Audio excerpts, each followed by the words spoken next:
Everyone, welcome back to my channel. आज के इस लेक्चर में मैं आपको असेसमेंट एंड लर्निंग के मोस्ट इंपोर्टेंट क्वेश्चंस प्रोवाइड करने वाली हूँ। लॉन्ग क्वेश्चंस 10 हैं और शॉर्ट क्वेश्चंस भी 10 हैं।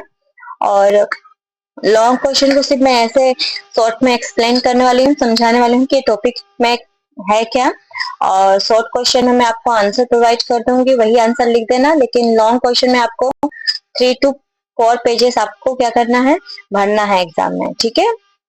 और आपके जो 2 पेपर्स हैं वो अच्छे गए हों, आशा करती हूँ। और आपका जो 3rd पेपर है वो भी अच्छा जाए, इसलिए मैं आप लोगों के लिए इम्पोर्टेंट क्वेश्चंस ला रही हूँ ताकि आप लोगों का पेपर अच्छा जाए।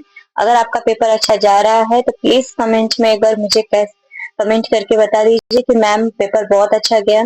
तो मुझे इससे मोटिवेशन भी मिलेगा और खुशी भी होगी कि मेरे दिए हुए इम्पोर्टेंट क्वेश्चन से आप लोगों को फायदा हुआ है, बेनिफिट हुआ है।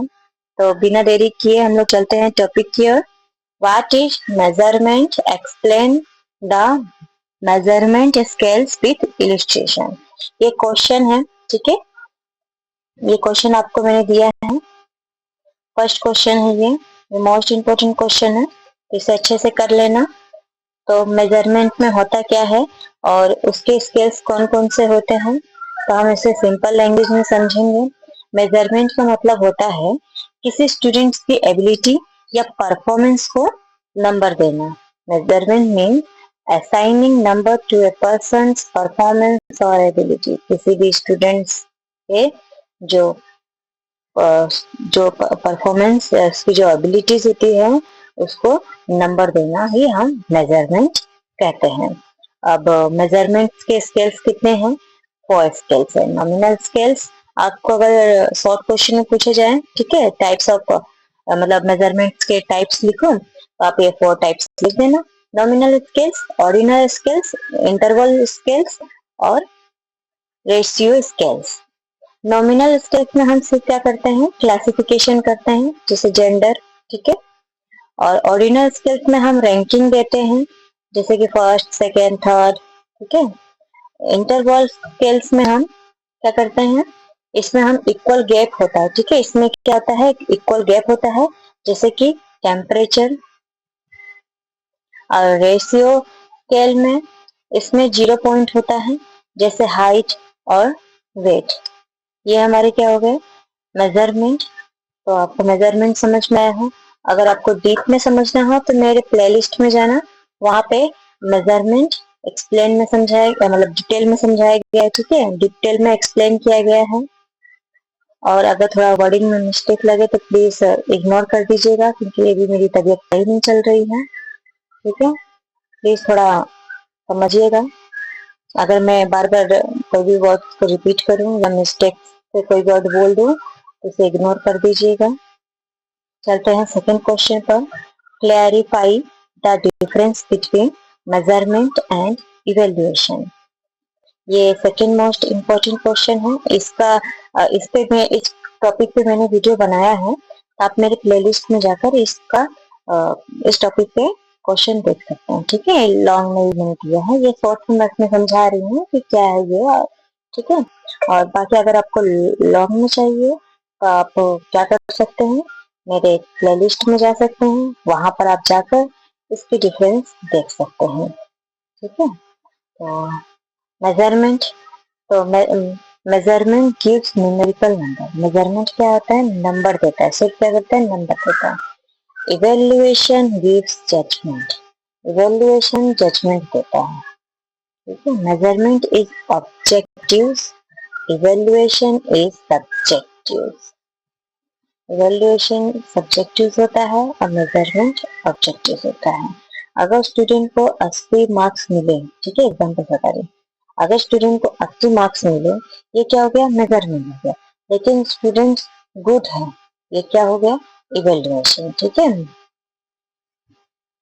अब हम आते हैं थर्ड क्वेश्चन पर। Discuss the nature of continuous and comprehensive evaluation in detail. ये जो क्वेश्चन है, इस क्वेश्चन को मैंने डिटेल में एक्सप्लेन किया है, इस टॉपिक को। तो आप प्लेलिस्ट में जाके इस क्वेश्चन को भी क्या कर सकते हैं, वीडियो देख सकते हैं फुल एक्सप्लेनेशन में, ठीक है। ये मैंने बेसिकली बताया है कि क्या है ये। Continuous and comprehensive evaluation means regular and overall evaluation of student. CCE का मतलब होता है continuous and comprehensive evaluation. Continuous का मतलब पहले समझ लेते हैं। कंटिन्यूअस का मतलब है रेगुलर असेसमेंट, रेगुलर असेसमेंट। और कॉम्प्रिहेंसिव का मतलब होता है ओवरऑल डेवलपमेंट। कंटिन्यूअस असेसमेंट में, रेगुलर असेसमेंट में टीचर क्या करती है, रेगुलर ही चेक करती है, ओरल लेती है, उनसे पूछती हैं कि आपको ये आया कि नहीं आया, टेस्ट लेते हैं, रेगुलर टेस्ट। तो ये क्या हो गया, रेगुलर असेसमेंट हो गया। और कॉम्प्रिहेंसिव का मतलब होता है कि ओवरऑल डेवलपमेंट, मतलब लास्ट में, ठीक है। साल के लास्ट में जो एक बार पेपर होता है उसके थ्रू हम समझते हैं। और इसमें क्या आता है, ओवरऑल डेवलपमेंट आता है, जिसपे इसमें बिहेवियर, डिसिप्लिन, ये सब होते हैं, ठीक है। ये हमारे हो गए कॉम्प्रिहेंसिव, ठीक है। अब हम चलते हैं और नेक्स्ट क्वेश्चन की ओर। Open book examination develop proper study habits in student explain. ये हमारा क्या है, ये फोर्थ क्वेश्चन है, open book examination. Open book examination ये हमारा मोस्ट इम्पोर्टेंट क्वेश्चन है। ये भी इसमें स्टूडेंट एग्जाम में बुक यूज कर सकते हैं। इसमें क्या कर सकते हैं, स्टूडेंट एग्जाम में बुक यूज कर सकते हैं। इससे फायदा क्या होता है, कॉन्सेप्ट क्लियर हो जाता है, रट्टा कम होता है, और क्या हो जाते हैं, एनालिटिकल थिंकिंग भी बढ़ती है। स्टूडेंट्स क्या करते हैं, बुक को रिफर करना सीखते हैं। Open book examination allows students to use book during exam. It develops concept understanding, analytical thinking, habits of referencing books, deep learning. Deep learning को भी क्या करती है, ये डेवलप करती है, और एनालिटिकल थिंकिंग को भी डेवलप करती है, कॉन्सेप्ट को समझने में मदद करती है। अब हम आते हैं next question. Note down the characteristics of ideal question paper. Most most most important question है ये। मैं इस क्वेश्चन को बस समझा देती हूँ, इसकी कैरेक्टरिस्टिक्स बता देती हूँ, ठीक है। Characteristics of ideal question paper. अब आइडियल क्वेश्चन पेपर कैसा होना चाहिए, सिंपल लैंग्वेज में होना चाहिए, ठीक है। लैंग्वेज इसकी कैसी होनी चाहिए, सिंपल होनी चाहिए, clear and simple language, cover full syllabus, पूरे सिलेबस को वो कवर कर सके, ऐसा क्वेश्चन पेपर होना चाहिए। बैलेंस डिफिकल्ट लेवल, डिफिकल्ट जो क्वेश्चन होते हैं, डिफिकल्ट जो लेवल होते हैं, उसको भी क्या करे, वो बैलेंस कर सके। प्रॉपर मैचिंग स्कीम, तो प्रॉपर मार्किंग स्कीम। मैंने कहा था ना कि थोड़ा तबियत ठीक नहीं है तो मुझे ठीक से दिख नहीं रहा है, तो आप थोड़ा समझ जाना। Proper marking marking scheme, no confusion, इसमें कंफ्यूजन भी नहीं होता है। तो आइडियल क्वेश्चन पेपर ऐसा होना चाहिए। आपके पास बुक होंगी तो उस बुक में भी और पॉइंट्स होंगे, तो उस पॉइंट्स को भी देखकर डन कर लेना। 7 पॉइंट्स लिखोगे तो आपके लिए बेनिफिट होगा, ठीक है, क्योंकि 7 मार्क्स में पूछे जाते हैं। नेक्स्ट क्वेश्चन है, सॉरी ये थोड़ा जूम हो गया है मुझसे गलती से, मेरी मिस्टेक की वजह से हो गया ये। वेट, मैं भी इसको ठीक कर देती हूँ।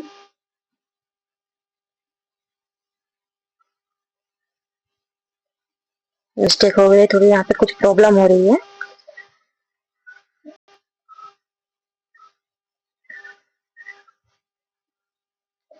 मैं आपको एक क्वेश्चन क्या करती हूँ, रिपीट कर देती हूँ, कुछ प्रॉब्लम आ रही है यहाँ पे।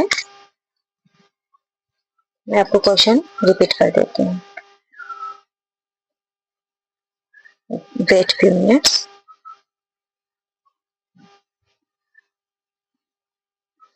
तो ये जो क्वेश्चन है चेकलिस्ट वाला,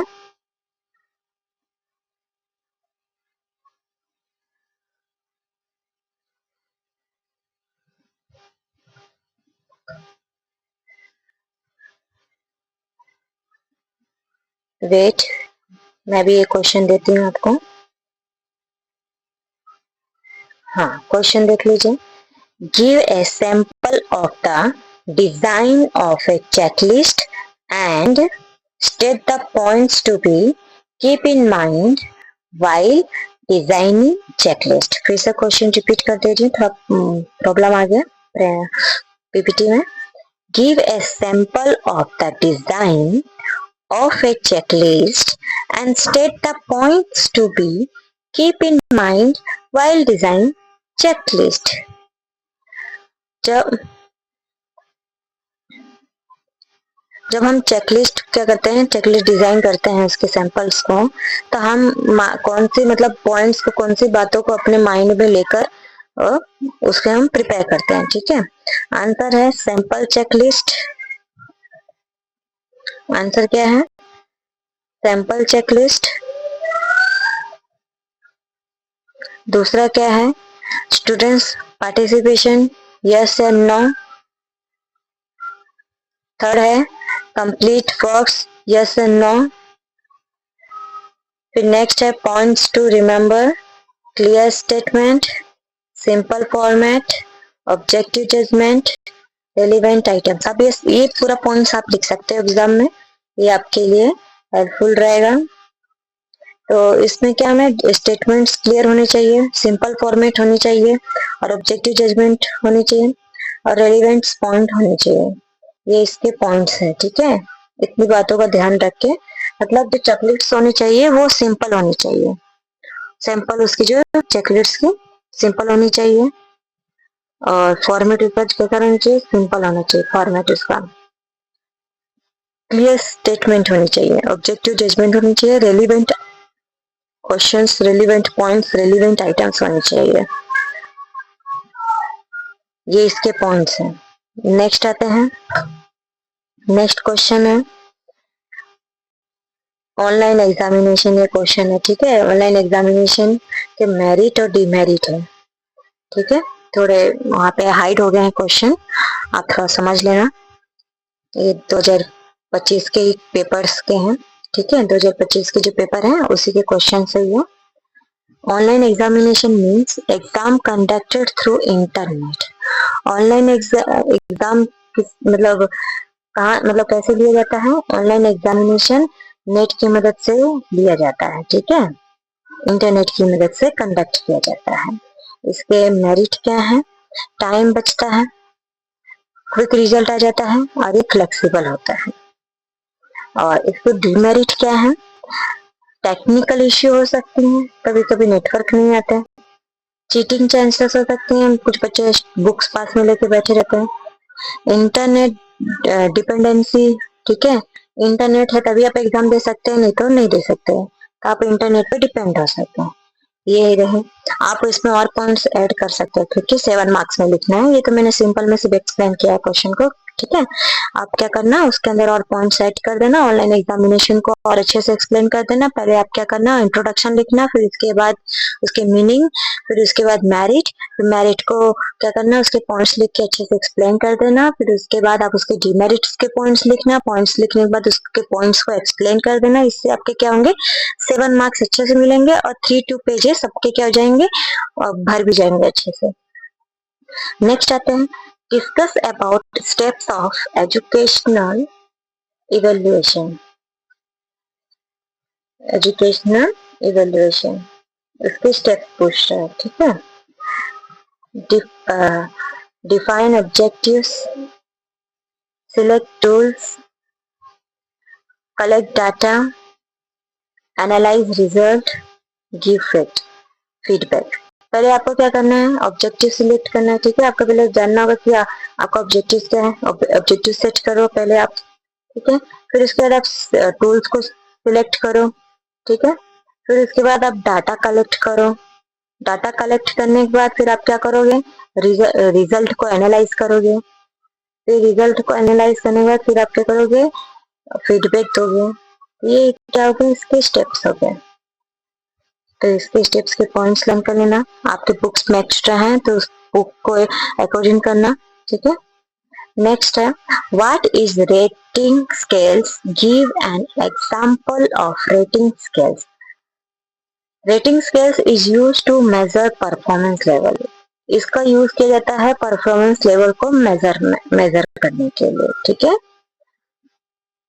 एग्जाम्पल है एक्सीलेंट, गुड, एवरेज, पुअर। इसके अकॉर्डिंग हम क्या करते हैं, स्टूडेंट्स को नंबर देते हैं। अगर ये स्टूडेंट पढ़ने में ऐसा है, बहुत अच्छा है, बहुत बहुत उसके नंबर भी अच्छे आते हैं, बिहेवियर भी बहुत अच्छे हैं, उसकी एक्टिविटीज में भी अच्छे हैं, तो उसको हम एक्सीलेंट दे देंगे, ठीक है। किसी को मतलब स्टूडेंट्स के अकॉर्डिंग हम उसे एक्सीलेंट देंगे, गुड देंगे, एवरेज देंगे, पुअर देंगे। इसके अकॉर्डिंग हम ये क्या करता है, परफॉर्मेंस का जो लेवल बताता है, ठीक है। नेक्स्ट आते हैं open book examination, develop proper study habits in student concept, encourage understanding. क्या करता है, अंडरस्टैंडिंग इंकरेज करने में मदद करता है। रिड्यूस रोट लर्निंग, जो रट्टा होती है ना, रट्टा लर्निंग, उसको कम करता है। रोट लर्निंग मतलब होता है रट्टा मारते हैं ना स्टूडेंट लोग, तो उसको रिड्यूस कर देता है। Improves reference skills, reference skills को क्या करता है, इम्प्रूव कर देता है। Develops critical thinking, critical thinking को डेवलप करता है। अब हम आते हैं शॉर्ट क्वेश्चन की ओर। शॉर्ट क्वेश्चन का पहला क्वेश्चन है, give the name of types of measurement. आपको बताया था nominal, ordinal, interval, interval ratio. Second है, state any two limitation of open book examination, time consuming होती है, difficult to manage. State any four characteristics of good assignment: clear objectives, relevant content, proper format, timely submission. अब next question है, write name of types of observation. Observation के two types हैं, participate और non participate. What is reliability and validity? Reliability consistency of result or validity accuracy of measurement, accuracy of measurement। ये आपके क्या है, रियलिबिलिटी और validity. रियलिबिलिटी में क्या होता है, रिजल्ट सेम आते हैं। वैलिडिटी में क्या होता है, सही मेजरमेंट होता है। Step 2 merits of checklist. Checklist के 2 मेरिट्स क्या हैं, easy to use, objective, evaluation. ये इसके 2 मेरिट्स हैं। What is an assignment, assignment क्या होती है, इसका आपको क्या करना है, sorry, what is assignment. Assignment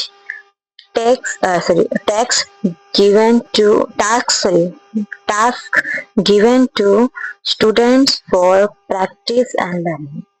इसमें क्या कहते हैं, स्टूडेंट्स को टास्क दिया जाता है प्रैक्टिस के लिए।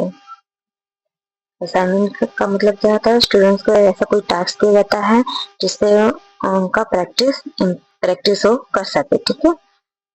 प्रैक्टिस करने से जानते ही हैं उस सब्जेक्ट या उस टॉपिक पे क्या होता है, नॉलेज मिल जाता है फिर उनको।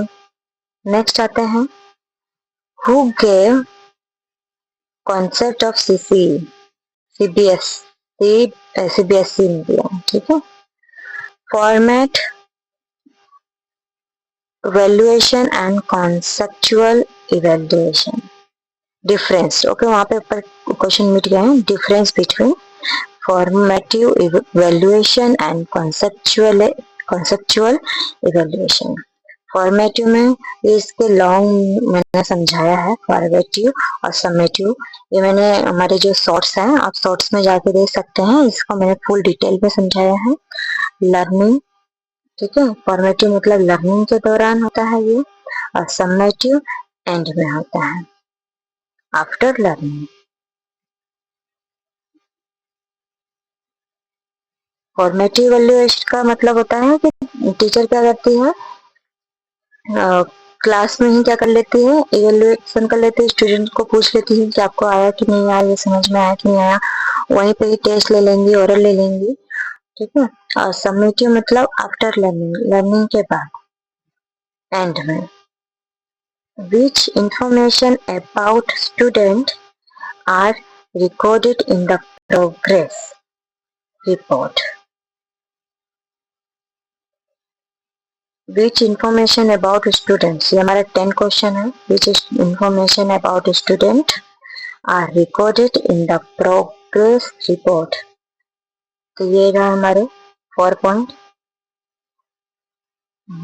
प्रोग्रेस रिपोर्ट में मार्क्स, अटेंडेंस, बिहेवियर और परफॉर्मेंस को रिकॉर्ड किया जाता है स्टूडेंट्स को. ठीक है, स्टूडेंट्स के मार्क्स, स्टूडेंट्स के अटेंडेंस, उसके बिहेवियर और उसके परफॉर्मेंस को क्या किया जाता है, रिकॉर्ड किया जाता है. आई होप मेरा ये वीडियो आप लोगों के लिए यूजफुल हो और इस जो क्वेश्चन दिया है मैंने वो एग्जाम में आए.